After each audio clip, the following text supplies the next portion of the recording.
ये भी बाबा ने कह दिया है कि समय परिवर्तन हो रहा है। कभी सोचा भी नहीं था किसी ने कि इस प्रकार से कोई समय बदल जाएगा, और आने वाला समय किस रीति से बदलेगा उसका भी अंदाजा हमारे पास नहीं है। परंतु जो भी समय परिवर्तन होगा, होना तो है ही, जो भी समय परिवर्तन होगा उसमें हम सभी ब्राह्मणों का भी कल्याण है, और साथ में कुछ न कुछ हमारी स्थिति को आगे बढ़ाने का भी राज भरा हुआ है। परंतु ये सब बातें बुद्धि से कैच करने के लिए हमें अपने आप को बहुत ही, हमारी अपनी बुद्धि को बहुत ही क्लीन और क्लियर रखना होगा, जिसका आज हम सभी चर्चा करने जा रहे हैं। विशेष गुण है कौन सा? एकाग्रता। ये एक बहुत बड़ी बात है।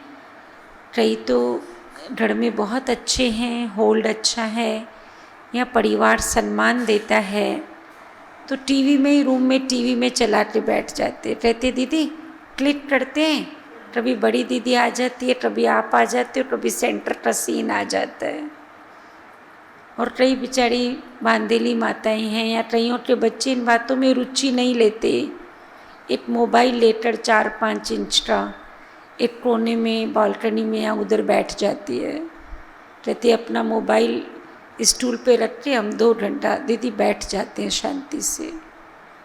कई माताएं कहती है कि हमारे मोबाइल हमारे बच्चे ले लेते हैं, या हमें बच्चों का मोबाइल लेते ये देखना पड़ता है, ABC जो भी है।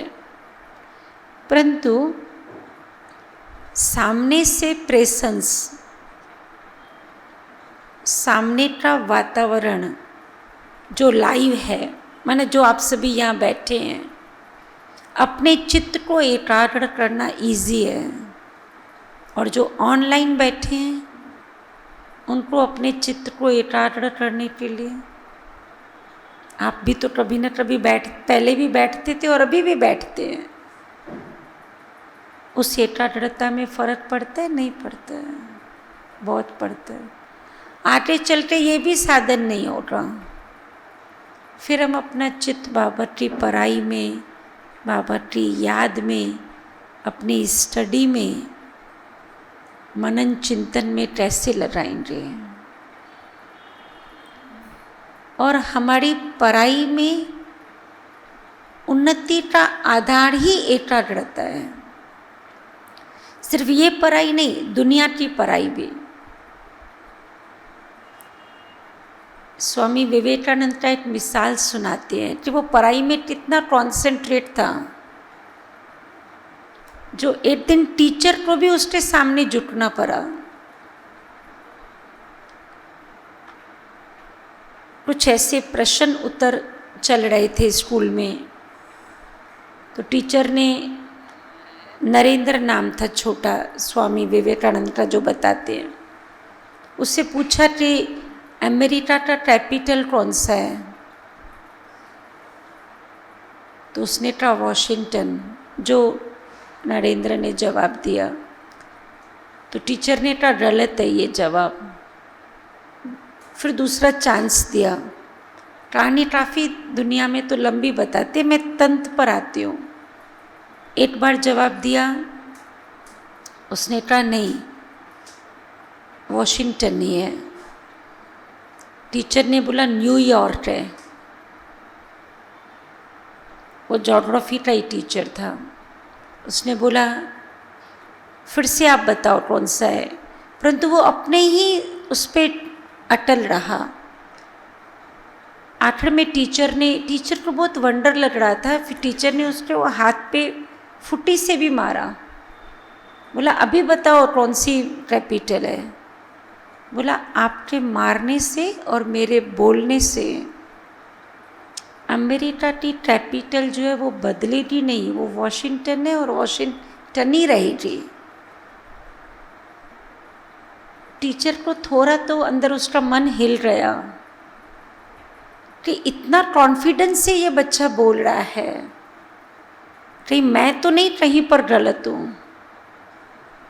उसने किताब निकाला और देखा कि बराबर वॉशिंगटन है, न्यूयॉर्क नहीं है। कहने का भाव अर्थ है कि टीचर से भी वो स्टूडेंट पढ़ाई में रिस्पॉन्स एक्यूरेट क्यों दिया? उसकी पढ़ाई में क्या थी? कंसंट्रेशन। और वही कंसंट्रेशन से पढ़ने वाला बच्चा आगे चलकर अपने भविष्य में समाज के अंदर वो एक कितना महान व्यक्तित्व को प्राप्त हुआ। ये हमारे सामने उदाहरण है। भक्ति मार्ग के शास्त्र ले तो एकलव्य का है, अर्जुन का है, बहुत ऐसे मिसाल है। और बाबा भी हमेशा कहते हैं बच्चे एक रस अवस्था बनानी है, एकांतवासी बन जाओ। जो एकांतवासी है वही एकाग्र चित्त होंगे। बाबा की मुरली में जब हम बैठते हैं तो बार बार ये ध्यान खिंचवाया जाता है कि मुरली सुनते समय हमारा चित्त कितना एकाग्र है। हमने लॉकडाउन का टाइम 1.5 साल 2 साल हुआ, कोई 2 साल पहले, कोई 6 साल पहले, कोई 40 साल पहले, सबने इसी हॉल में यहीं पर बैठ के बाबा की मुरली सुनी। कितनी हमने एकाग्रता से मुरली सुनी, उसकी रिजल्ट हमको घर बैठे मिली होगी। जितना हमने अपने चित्त को यहाँ एकाग्र किया होगा, ये तो पता ही नहीं था कैसी परिस्थिति आएगी। जिनकी यहाँ पर बैठे बैठे बुद्धि और बातों में जाती थी, यहाँ पर बैठे बैठे किसको नींद आती थी, किसको ही उठा कोई बैठा उसमें ध्यान जाता था, या मोबाइल के मैसेजों में ध्यान जाता था, तो आप बताओ वो वहाँ बैठे हुए कितने एकाग्र हो पाते होंगे।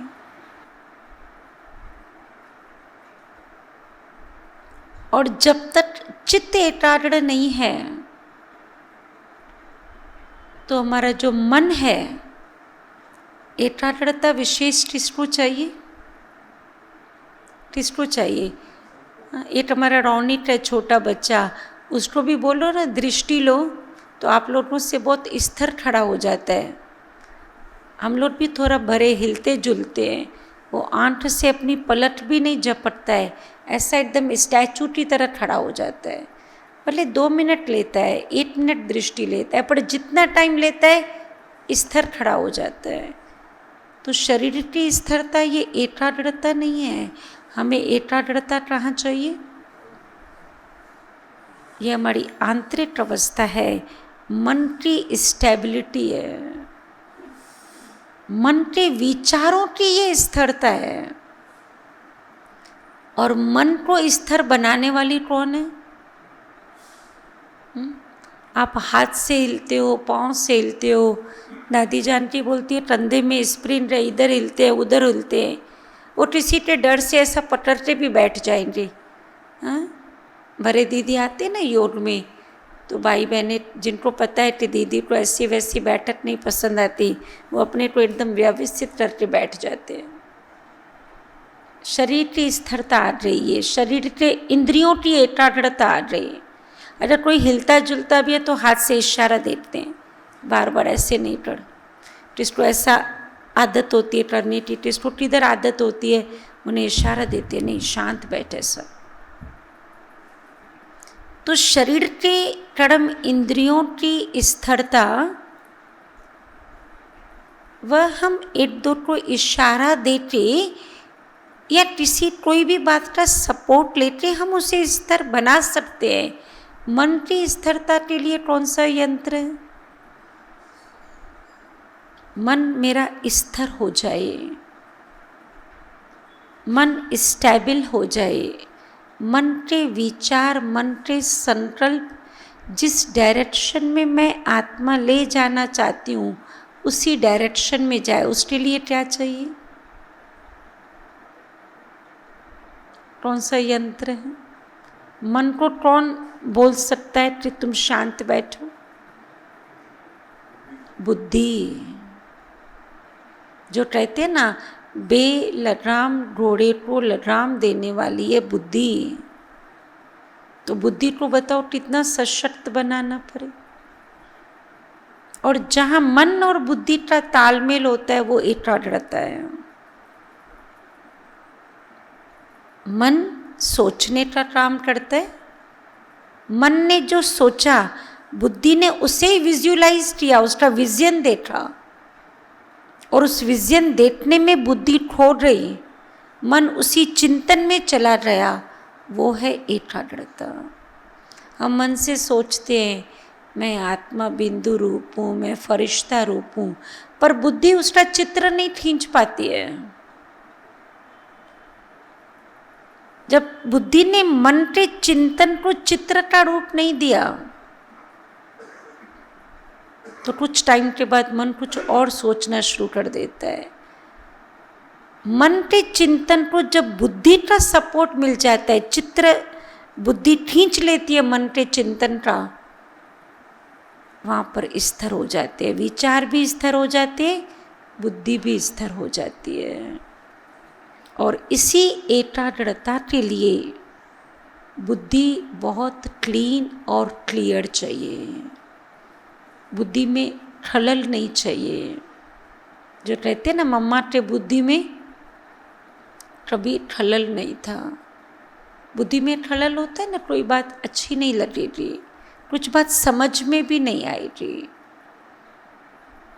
बुद्धि साफ हो, बुद्धि स्वच्छ हो, वो कैसे होगी? क्योंकि बुद्धि को ही सारा मन को संभालना है। जो कभी कभी हम कमेंट्री सुनते हैं, रे मन,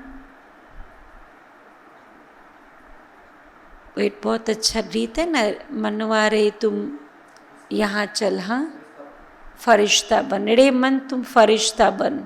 तो रे मन तू फरिश्ता बन, मन को कौन बोल रहा है? ये मुख बोल रहा है? कौन बोल रहा है मन को? बुद्धि। बुद्धि माना समझ, नॉलेज। जो बाबा से मुझे नॉलेज मिली है वो मन को बोल रही है। तो जितनी नॉलेज हमारे अंदर क्लियर हो रही, जितना बुद्धि में समझ बैठी हुई हो रही, जिसको बाबा कहते हैं ज्ञान बुद्धि कलश में भरा हुआ हो। एक किसी को कोई बात नहीं समझ में आती है तो क्या बोलते? कितना भी किसी को समझाओ, नहीं समझ में आया तो क्या बोलते? अध्ययन काल में क्या बोलते? हाँ, ऊंधे डड़े के ऊपर पानी, ऐसा बोलते ना, उल्टे डड़े के ऊपर जैसे पानी डाला। और किसी को कोई बात सुनाओ समझाओ तो कहते बुद्धि में बैठी। पहले इन शब्दों का भाव नहीं समझ में आता था, समझते थे ये उल्टा डड़ा है, ये इधर बोला इसके अंदर गया ही नहीं, अभी इधर तो कोई होल है नहीं जहां से जावे। ये बाबा ने कलश की तुलना बुद्धि से किया है। बुद्धि रूपी कलश के अंदर ये अमृत ठहरे, ये अमृत ठहरा हुआ है तो वह मन को अपने आप संभालेगा। अगर बुद्धि रूपी कलश के अंदर ये ज्ञान अमृत नहीं है तो मन तो भटका हुआ है ना। आज दुनिया के अंदर कितनी भटकन है। जिसका मन भटकता है वो धीरे धीरे तन से भी भटक जाता है, और जो तन से भटकेगा वो धन भी बिठाड़ देता है। एक के पीछे दूसरी, फिर धीरे धीरे संबंध भी बिछड़ जाते। होता है, ये रिजल्ट है। पहले क्या भटका? बुद्धि ने मन को नियंत्रण में नहीं लाया। मन बुद्धि के द्वारा नियंत्रण में नहीं रहा मन इधर उधर भटका, बेचैनी शुरू हुई तो तन भी भटकेगा ना जरूर। अच्छा, तन भटकेगा तो फ्री में थोड़ी भटकेगा तन को भटकाने के लिए क्या चाहिए? जो तन से भटकते हैं वो कोई देखो धनवान होते हैं, वो अपना धन सारा उसके पीछे लुटा देते हैं, तो संबंध भी सब टूट जाते हैं। तो सभी बातों में माना सभी तन से, मन से, धन से, जन से, संबंधों से, इन सब में धनवान बनने के लिए हमें बुद्धि से जागरूक रहना बहुत बहुत ज़रूरी है। जो बाबा हमेशा कहते हैं, बच्चे ज्ञान का तीसरा नेत्र क्या होना चाहिए? सदा खुला हुआ होना चाहिए। जो अर्जुन का मिसाल देते, अर्जुन ने कैसे तीर मारा? आज मैं सुन रही थी ये पांडवों की कहानी, तो द्रोणाचार्य कैसे अभी तुम आओ तीर मारने, अभी तुम आओ तीर मारने, वो चिड़िया को तीर मारने के लिए। तो बहुत अच्छी उसमें क्लैरिटी दिया है।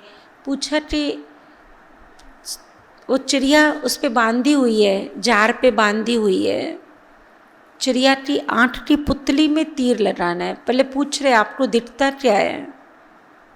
मैं दिख रहा हूँ, गुरुजी बोलता है, मैं दिख रहा हूँ। गुरुजी आप तो दिख ही रहे हो ना,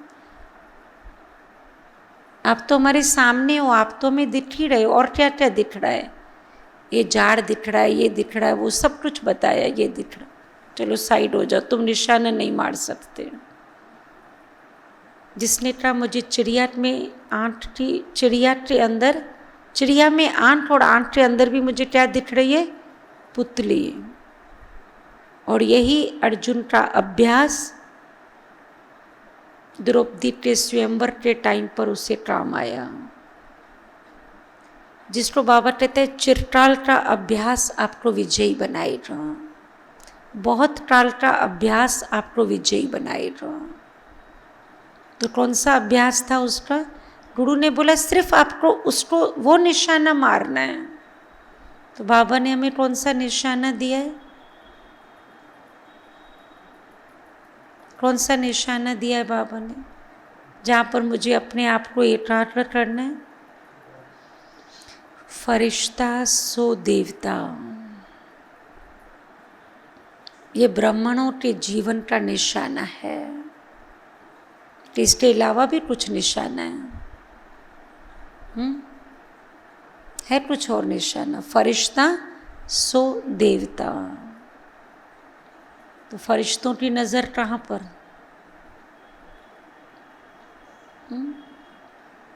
मुझे फरिश्ता बनना है। जब हम कोई अपना गोल फिक्स कर देते हैं, मुझे ये बनना है, इसको मुझे अचीव करना है, अंदर से मेरी खुद की विल है, इच्छा है, तो हमारी उस कार्य के प्रति एकाग्रता बढ़ती है। हाँ ठीक है, बनेंगे, बाबा आया है, सतयुग बना रहा है, हम सब जाएंगे सतयुग में, देवता बनेंगे, कोई फैमिली में आएगा, कोई प्रजा बनेगा, कोई दास दासी बनेंगे, सब बनेंगे, बहुत खुशी में रहेंगे उधर। ये इन जनरल हमारा गोल है। मुझे क्या बनना है? पर्टिकुलर अपने गोल पे कॉन्सेंट्रेट करना है मुझे। मेरा पर्सनल अपना गोल क्या है? मैंने अपने लिए, अपने भविष्य पद को क्या मैं बनना चाहती हूँ? भले बाबा वाणियों में कहते नंबर वार पुरुषार्थ अनुसार, परंतु उस नंबर वार में भी मैंने अपना नंबर का निश्चित किया है। कहते ठीक है, ड्रामा में जो बाबा नंबर दे दे, राम तो आज्ञाकारी है, जिधर बाबा खड़ा कर दे। नहीं, इसमें बाबा ने नहीं बोला है आज्ञाकारी बनो। ये जिनको पुरुषार्थ में अलर्ट नहीं रहना होता ना, वो ये सब एक्सक्यूज और ऑप्शंस देते हैं। जिन्हें नंबर 1 जाना होता है उनके पास कोई एक्सक्यूज़ नहीं होता। जो हम स्कूल में पढ़ते थे कि क्वीन विक्टोरिया का जो वज़ीर था वो तो बाहर रोड लाइट पे पलटे इतना बड़ा व्यक्ति बना, उसने कोई एक्सक्यूज़ नहीं दिया। हमारे जगदीश भाई ने जो बाबा से लेखनी का वरदान लिया, वो रोड लाइट पर इतनी कड़क ठंडी में स्ट्रीट लाइट पर लेख लिखा। बाबा ने कहा कल फलाने कोई मिनिस्टर को या किसी प्राइम मिनिस्टर को ये भेजना है, भगवान इस धरा पर आया है, कैसे भेजेंगे, कैसे संदेश देंगे, बच्चे लिख के आना। तो कईयों ने सोचा ये थोड़ी बाबा ने बोला कि कल सवेरे तक लिख के आना, बस बाबा ने बोला ना लिख के आना। कईयों ने कहा कि अभी तो बाबा ने बोला कल लिख लेंगे, कौन सी बड़ी बात है। लाइट भी बंद हो गई। जगदीश भाई मेणबत्ती जलाते तो सब रूम में हंस रहे थे, निकल के बाहर चले गए और स्ट्रीट लाइट पे जाके वो लिखा और बाबा ने वरदान दिया, आपकी लेखनी को आज से लेके कोई चेत नहीं करेगा। आप भी वो महाभारत में वर्णित संजय हो, और जो सारी दुनिया इस ज्ञान से अंधी बन चुकी है वो आपकी लेखनी से बाप का सत्य परिचय प्राप्त करेगी।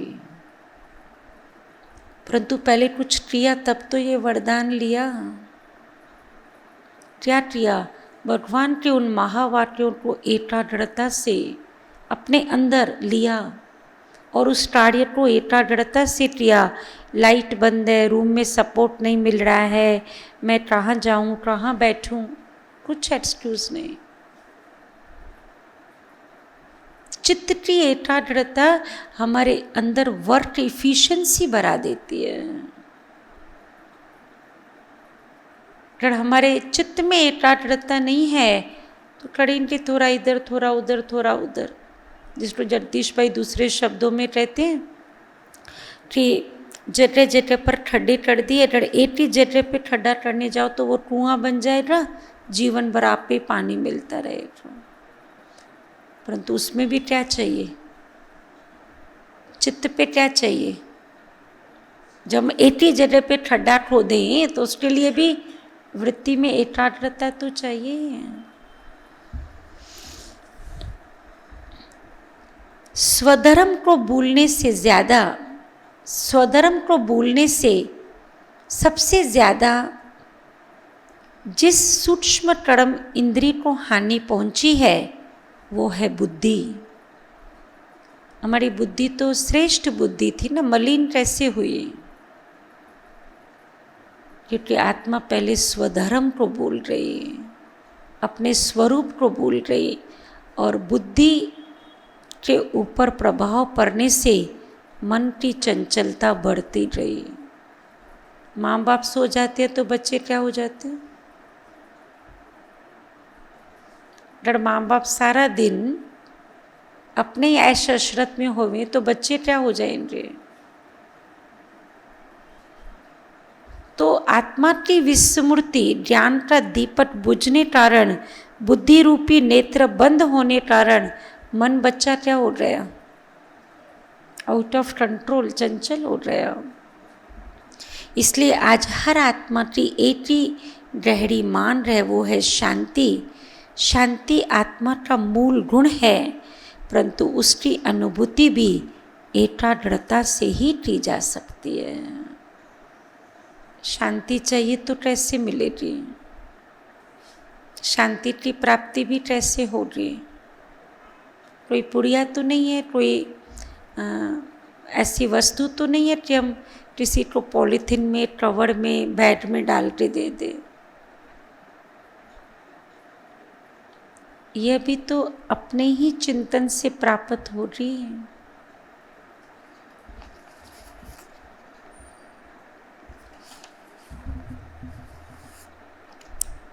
इसे बढ़ाने के लिए कई बाबा ने युक्तियाँ बताई है। हम कुछ न कुछ ज्ञान का चिंतन कर लिखने के अभ्यास को बढ़ाते जाएं। कोई भी टॉपिक ले और लिखते जाएं उस पर।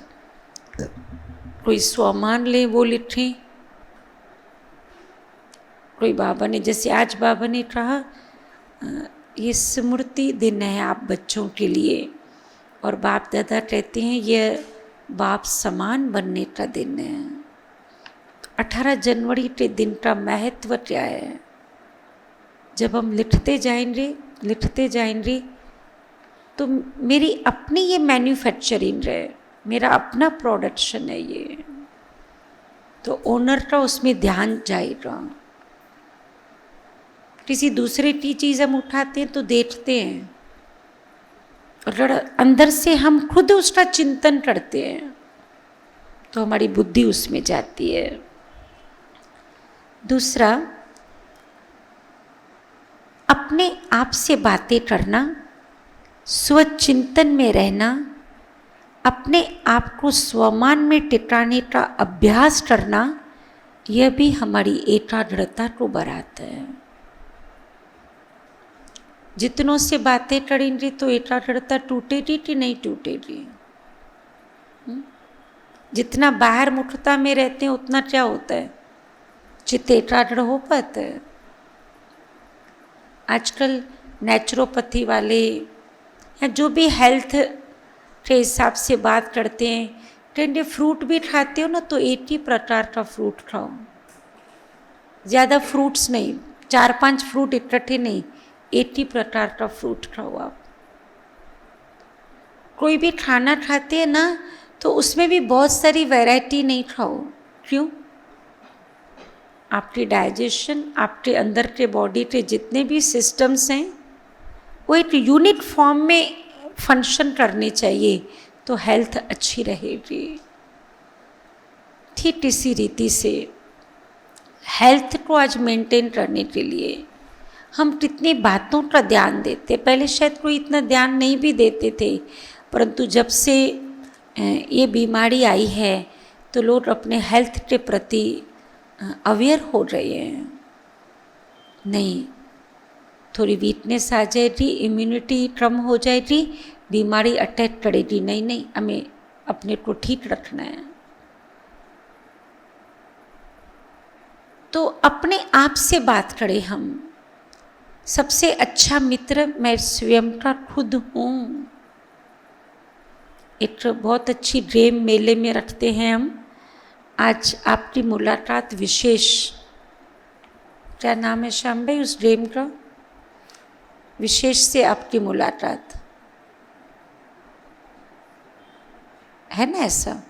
तो अंदर बेचते हैं, वहाँ पे दर्पण लगा हुआ है, कोई नहीं अंदर। किससे मुलाकात? अपने आप को आपने देखा। विशेष से आपकी मुलाकात, आप विशेष हो, आप अपने आप से मिलो। हम अपने आप से मिलते हैं कि दूसरों से मिलने का टाइम ज़्यादा लेते हैं? एकाग्रता के लिए अपने आप से मिलना है। ये एक भीतर की यात्रा है। बाबा ने हमें ट्रैफिक कंट्रोल, स्वदर्शन चक्र, 4 धाम की यात्रा, 5 स्वरूप का अभ्यास, ये टीचर की तरफ से जो डेली का होमवर्क है वह एक्यूरेट करने से भी चित्त में एकाग्रता आती जाएगी। ये होमवर्क बाबा ने दिया है। 4 धाम की यात्रा करो बच्चे, 5 स्वरूप का अभ्यास करो, स्वदर्शन चक्र घुमाओ, बीच बीच में ट्रैफिक कंट्रोल करो। ये हमारी पढ़ाई में ही तो आता है। तो ये भी हमारे चित्त को एकाग्र करने में बहुत बहुत मदद करती है।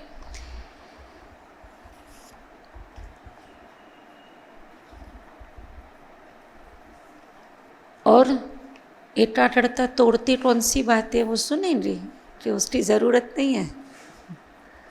हाँ, कौन सी बातें एकाग्रता तोड़ती है? बोलो।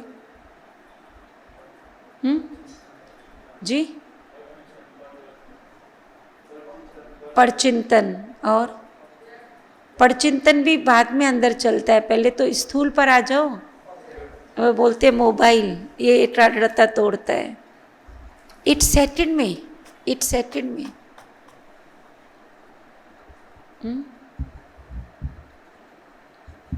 देखें इस पे क्या है, इस पे क्या है, इस पे क्या है, इस पे क्या है, इस पे क्या है। भाई ब्राह्मणों के लिए शोभा देते हैं। हमारी दीदी बोलती है देवियों देवियों का ऐसे वरदानी हाथ है, नैन दया करुणा से भरे हुए हैं। दूसरा हाथ कमल फूल है या कोई अस्त्र शस्त्र है, मोबाइल तो किसी भी हाथ में नहीं है देवी के। आजकल थोड़ा समय ऐसा हो रहा है तो सभी बहनों के हाथ में मोबाइल होता है ना, मेरे ऊपर भी नाराज होते हैं कभी कभी, बोलते क्या क्या कर रही है तुम इस पे। मैं बोला दीदी कुछ पोस्ट भेज रही हूँ, कुछ देख रही हूँ, ज़रूरत है इसकी। मैं कहती हूँ अच्छा है, दीदी की नज़र है तो वैसे तो बाबा ने सेफ रखा है, और इतने बचपन से बाबा के पास आ रहे तो दुनिया की तो कुछ खबर ही नहीं है। वो भी जितना कुछ सीखा है, ये हमारा राजेश भैया है, एक दो बहनें हैं जिनसे ज़रूरत होती है मैं उतना सीखती हूँ। कभी कभी तो सीखती भी नहीं, मैं कहती हूँ आप लोग बैठे ना, आप लोग कर लेना। मैं हमेशा सोचती हूँ हमारी आयु भी भाइयों को लगे जो सेवा करते हैं, बस मेरे को जितना ज़रूरत है उतना। मैंने तो एक तोते की तरह सीख लिया है, ऐसा क्लिक करना है, ऐसा भेजना है, बस फिनिश।